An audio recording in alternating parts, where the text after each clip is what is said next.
안녕하세요. 맛조개입니다. 하원의원에서 트럼프를 탄핵시켜야 된다고 결정하면서 지금 트럼프가 탄핵이 되냐 안 되냐라는 화제가 뜨겁습니다. 하지만 트럼프가 탄핵이 될 가능성은 없습니다. 이유는 간단합니다. 하원의원에서 대통령 탄핵을 결정했다면 이 결정은 상원의원이 다시 회의를 통해서 논의 후 탄핵이 되냐 안 되냐 결정이 됩니다. 미국 역사상 하원의원의 탄핵 결정은 3번 있었습니다. 여기서 하원의원에서 탄핵을 결정한 후 상원의원에 이 탄핵이라는 주제를 가진 재판을 여는데 소요된 시간은 린든 베인슨 존슨 대통령이 83일, 빌 클린턴 대통령이 37일, 트럼프 대통령이 21일이었습니다. 최고로 짧았던 기간이 21일인 것을 보면 크게 가능성이 없어 보입니다. 거기서 더 지금 상원의회는 19일까지 휴회 중입니다. 저 탄핵이 진짜 빠르게 진행된다고 하더라도 법으로 상원의원에게 전달된 다음 그 다음날 1시부터 회의를 하라는 법이 있습니다. 19일 상원의원들이 일을 시작한다고 하더라도 당일은 불가능하고 그 다음날인 20일 1시부터 탄핵회의가 시작되어야겠죠. 하지만 이날은 대통령의 취임식이 있는 날입니다.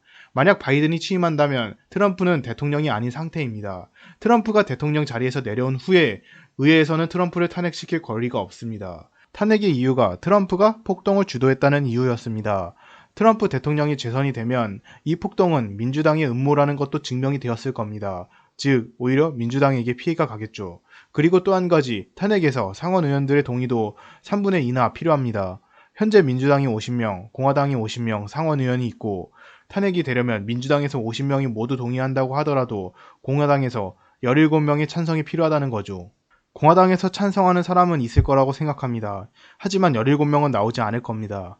여기서 공화당의 대표 미치 맥코넬이 탄핵을 찬성할 거라는 예측 가운데 맥코넬은 탄핵을 거부했습니다. 맥코넬은 트럼프를 지지한 것이 아니라 시간적으로 불가능하다. 그 시간에 차라리 바이든 당선 시 어떻게 미국을 이끌어갈 것인가 의논하는 게 더 미국을 위한 길이다 라고 말했습니다. 이런 이유에 트럼프의 탄핵은 불가능하다는 것이죠. 그리고 이번 트럼프 탄핵을 해야 된다고 결론이 난 하원의회에서 괜찮은 의견이 나왔습니다. 하이힐을 신은 트럼프라는 별명을 가진 마저리 테일러 그린이 발언입니다. President Trump has held over 600 rallies in the last 4 years.